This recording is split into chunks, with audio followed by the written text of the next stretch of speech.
In this video, we are going to talk about how we can make rectangles and ellipses in our code. So the first thing I'm going to ask you is, why do you think it's helpful to add code comments? Code comments can be very, very helpful. Number one, they can help organize your code. They can also explain why you did things. They can keep you spaced out.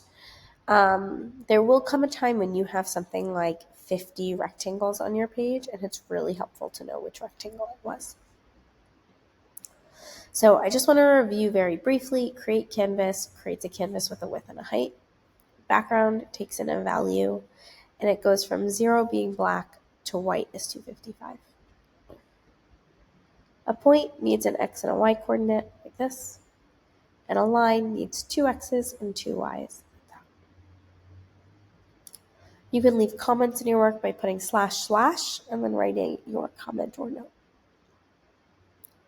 Okay, so I just want to review with you really quickly that when we deal with a rectangle, we have a point here, we have a width, and we have a height. If the computer knows those things, then it will automatically make the rectangle.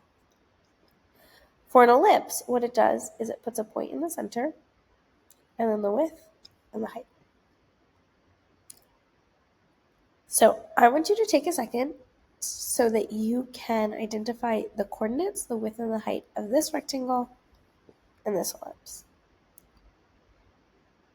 I would suggest pausing this video so that you can do that. Okay, hopefully you were able to identify that this point is 40 and 20, that it has a width of 2, 4, 6, so 60, and a height of 2, 4, 6, 8, 10, so 100. Our ellipse has an x of 220 and a y of 100, a width of 2, 4, 6, 80, and a height of 2, 4, 6, 80. Today, we are going to code these. Okay, so I would like for you to please open up the P5 editor. Remember, you need to Google it, P5 editor. You're going to log in, and you're going to name your editor 1.02 rectangles and ellipses. This is a great time to remind you that you should pause this video, rewind this video, do whatever you need so that you are understanding this information.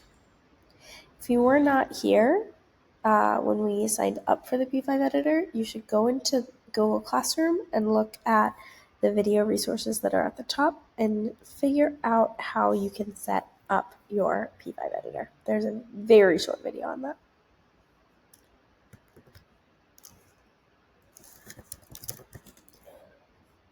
Okay, so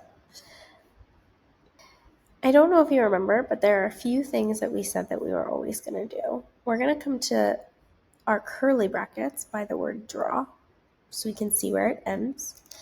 And I'm going to write end of draw next to this curly bracket. Everything I do needs to be on top of that. In order to do that, I need to make more space. So I'm going to come to the end of background and I'm going to press enter a bunch or return. Okay, so a rectangle. We're going to make a rectangle. Let's make a rectangle. In general, it needs an x, y, width, and height. Sometimes what I like to do is I like to say what they are. So I'm actually going to go back to this image. My x was 40 and my y was 20. X was 40, y was 20. My width we said was 60 and my height was 100.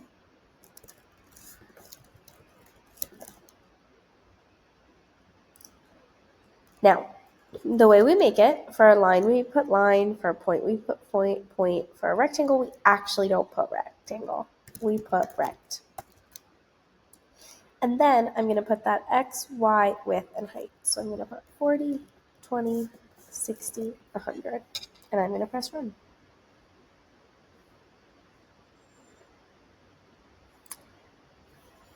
Now, we made that rectangle.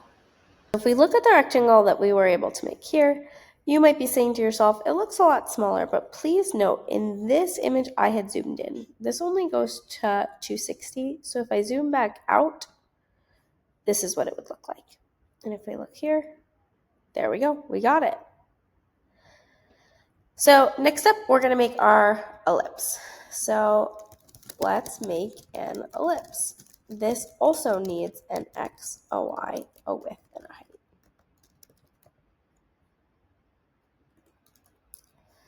I like to add on that this ellipse is 220, 100. So X equals 220, Y equals 100, width equals 80, and height equals 80. And to make an ellipse, we go just back to the way we were, and we write the word ellipse, and I'm going to put those information in. I'm going to press run. Now I do want you to note that if you wanted this to be more oval, like an oval, you would add like a different width or height.